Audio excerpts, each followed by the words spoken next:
Apa yang akan kalian lakukan jika suatu saat kalian berada di salah satu rumah sakit yang konon angker dan kalian mendapati ada sosok pria misterius yang menarik-narik baju kalian hingga terjatuh dari tempat tidur?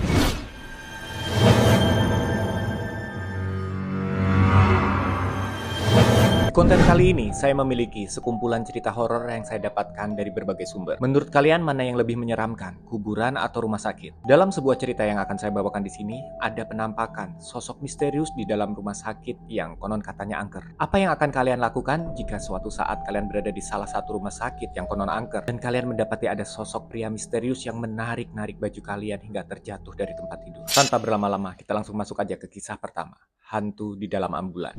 Hantu ambulan korban kecelakaan. Ini adalah sebuah kisah nyata. Panggil saja Pak Alip. Beliau ini bekerja sebagai sopir ambulans di salah satu rumah sakit yang cukup terkenal di Surabaya. Siang itu, seperti biasa, beliau dan teman sesama sopir sedang bercengkrama di barak ambulans. Ketika sedang asik-asiknya ngobrol, tiba-tiba ada panggilan dari kantor. Ada sebuah kecelakaan mobil yang terjadi. Dengan sigap, Pak Alip segera berangkat ke TKP.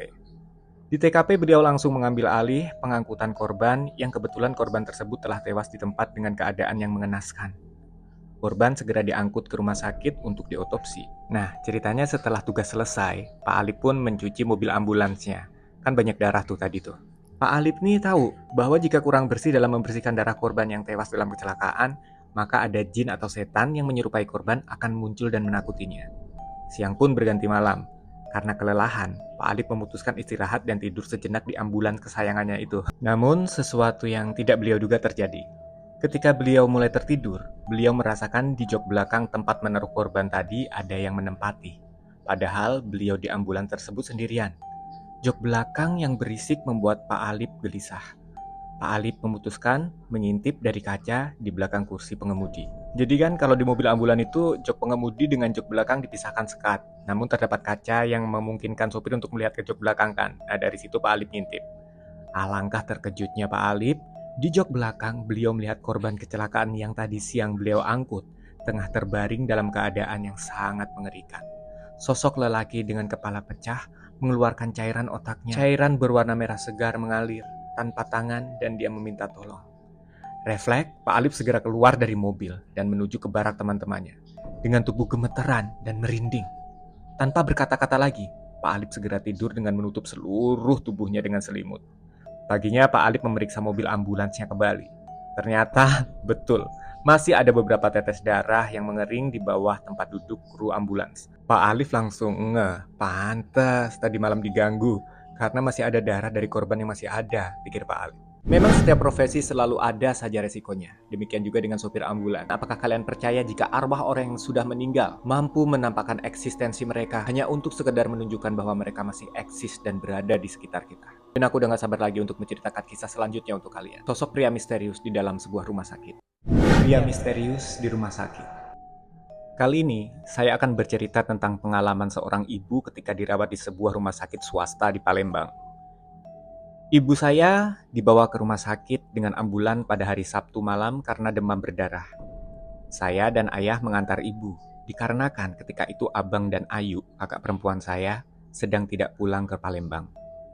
Karena yang tinggal di rumah hanya saya dan ayah, jadi pada hari yang pertama, kamilah yang menunggu ibu dirawat di rumah sakit tersebut. Tepatnya di kelas 2 ruang spesialis penyakit dalam. Ketika awal datang di ruangan itu, saya melihat ada bercak darah di lantai yang sedang dibersihkan oleh petugas dengan menggunakan kain pel. Sebenarnya, saya sedikit curiga tentang apa yang terjadi sampai ada darah di lantai. Tetapi karena tidak ingin berpikiran terlalu jauh, saya buang pikiran bodoh yang menaungi otak saya itu. Ruangan itu terdiri dari 3 tempat tidur, dengan kipas angin di setiap sudutnya. Di ruangan tersebut semua tempat tidur kosong, dan ibu ditempatkan di ranjang yang berada di dekat pintu. Pada malam pertama, saya dan ayah menunggu ibu, dan memang tidak terjadi apapun di ruangan itu. Saya dan ayah mengobrol sampai larut malam, hingga tertidur. Besoknya, pada hari Minggu, saya harus bergegas pulang, dan bersiap untuk berangkat ke sekolah. Karena SMA saya berasrama, jadi saya tidak menunggu ibu pada hari selanjutnya. Otomatis yang menunggu hanya ayah sendirian. Pada Minggu malam, suasana hening rumah sakit selalu saja mencekam. Tiba-tiba, ibu terbangun karena dikagetkan dengan adanya seorang laki-laki setengah baya yang menarik-narik infusannya. Anehnya, kejadian itu tidak sedikit pun membuat ayah terbangun dari tidur lelapnya. Ibu tetap berteriak, sampai akhirnya terjatuh dari tempat tidur karena ditarik sosok lelaki misterius itu. Karena suaranya begitu berisik, ayah terbangun dan beberapa perawat bergegas datang ke ruangan ibu. Mereka melihat ibuku sudah terbaring di lantai, dengan tiang infusan yang sudah terjatuh terpisah dengan botol infusnya. Sementara ibu hanya memperlihatkan wajah yang syok. Singkat cerita, di pagi harinya kejadian itu sempat heboh. Orang-orang di ruangan lain berdatangan menjenguk ibu. Alhamdulillah, nggak terjadi apa-apa pada ibuku. Ternyata, dari cerita seseorang di ruangan lain, diketahui bahwa sebelum ibuku masuk ke ruangan kelas 2 itu, kebetulan ada orang yang sakit demam berdarah juga.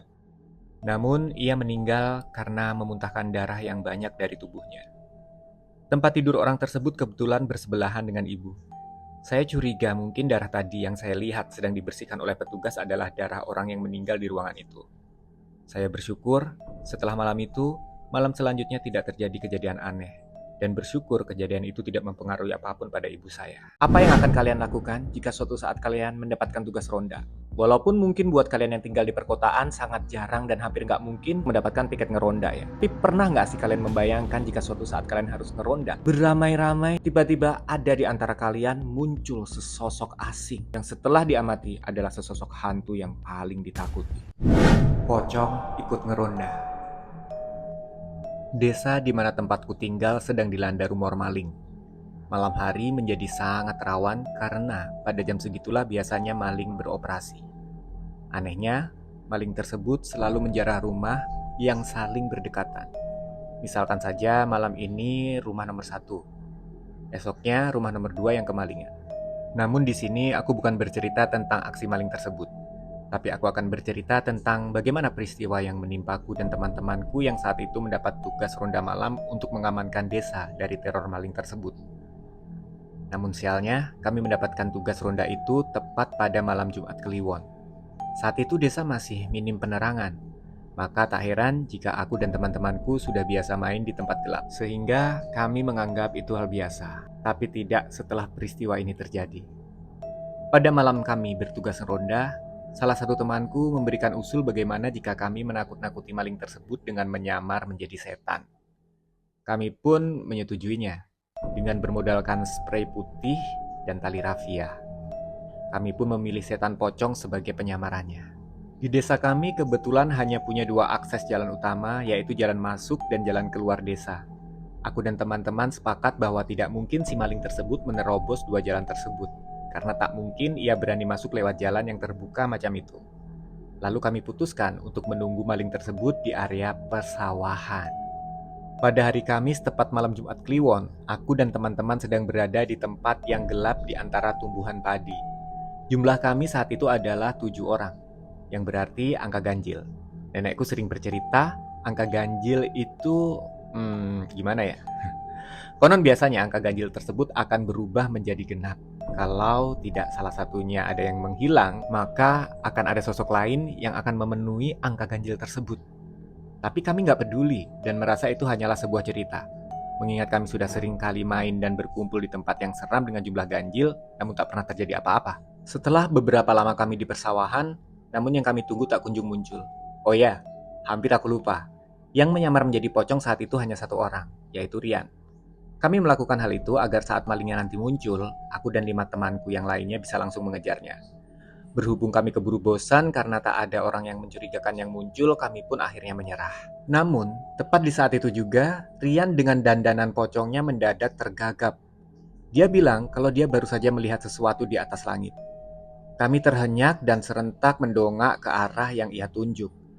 Hingga aku sadar bahwa kini bulu kuduku berdiri. Teman-temanku yang lain memandang ngeri melihat objek di atas sana. Tepat di atas kami ada sesuatu yang berwarna putih, yang tengah melayang. Aku sempat mikir bahwa itu hanyalah plastik yang terbang tersapu angin. Tapi seramnya, benda tersebut tidak bergerak sedikit pun, padahal angin sedang berhembus dengan kencang. Aku berharap itu adalah sesuatu yang lain dan bukan sosok menakutkan yang sempat melintas di pikiranku. Tapi bentuknya yang lonjong dan tinggi dengan bagian atas dan bawahnya terikat, rasa-rasanya rada sulit ya kalau aku tetap harus mikir positif. Memang sih, sosok itu terlihat jauh di atas sana, tapi 100% aku yakin bentuknya memang seperti itu. Aku dan teman-teman yang lain mulai meringis ngeri. Serentak kami memutuskan untuk pergi dan pulang ke pos ronda.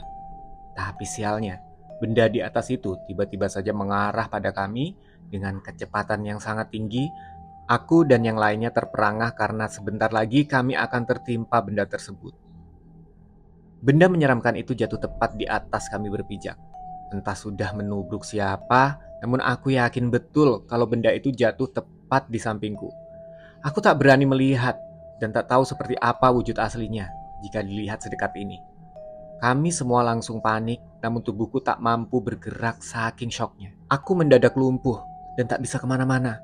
Tapi untungnya salah satu temanku yang saat itu mampu bergerak langsung meraih tanganku, membuat persendian tubuhku kembali normal. Aku pun akhirnya melakukan hal yang sama pada salah seorang yang ada di dekatku untuk membantu berdiri dan berlari. Aku terus berlari tanpa menoleh ke belakang, hingga akhirnya aku dan yang lainnya sampai di pos ronda yang ada di tengah-tengah desa. Kami masa bodoh dengan apa yang terjadi barusan. Justru kami malah membuat lelucon tentang kejadian tadi dengan saling bertukar imajinasi. Tapi itu apa ya? Gue nggak lihat. Ya, kira-kira begitulah. Kami saling bercanda satu sama lain. Namun kami mendadak bisu merasakan ada sesuatu yang janggal di pos ronda ini. Kata-kata lelucon kami barusan seperti hilang tertelan angin, membuat kami diam berjamaah.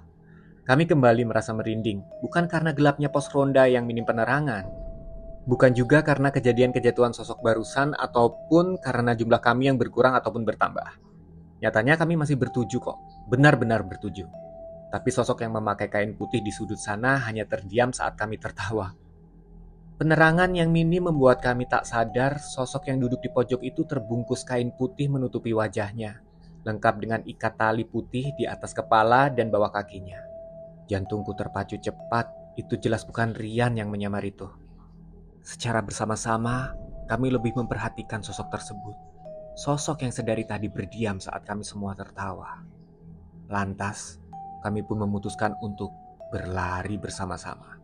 Setelah kami sama-sama menyadari bahwa sosok tersebut adalah pocong yang sebenarnya. Gimana menurut kalian guys? Cerita mana yang menurut kalian yang paling seram? Dan semoga saja ketiga cerita yang tadi saya bacakan untuk kalian mampu menjadi pengantar tidur kalian malam ini. Selamat mimpi indah. Sampai ketemu di konten selanjutnya. Kapan-kapan.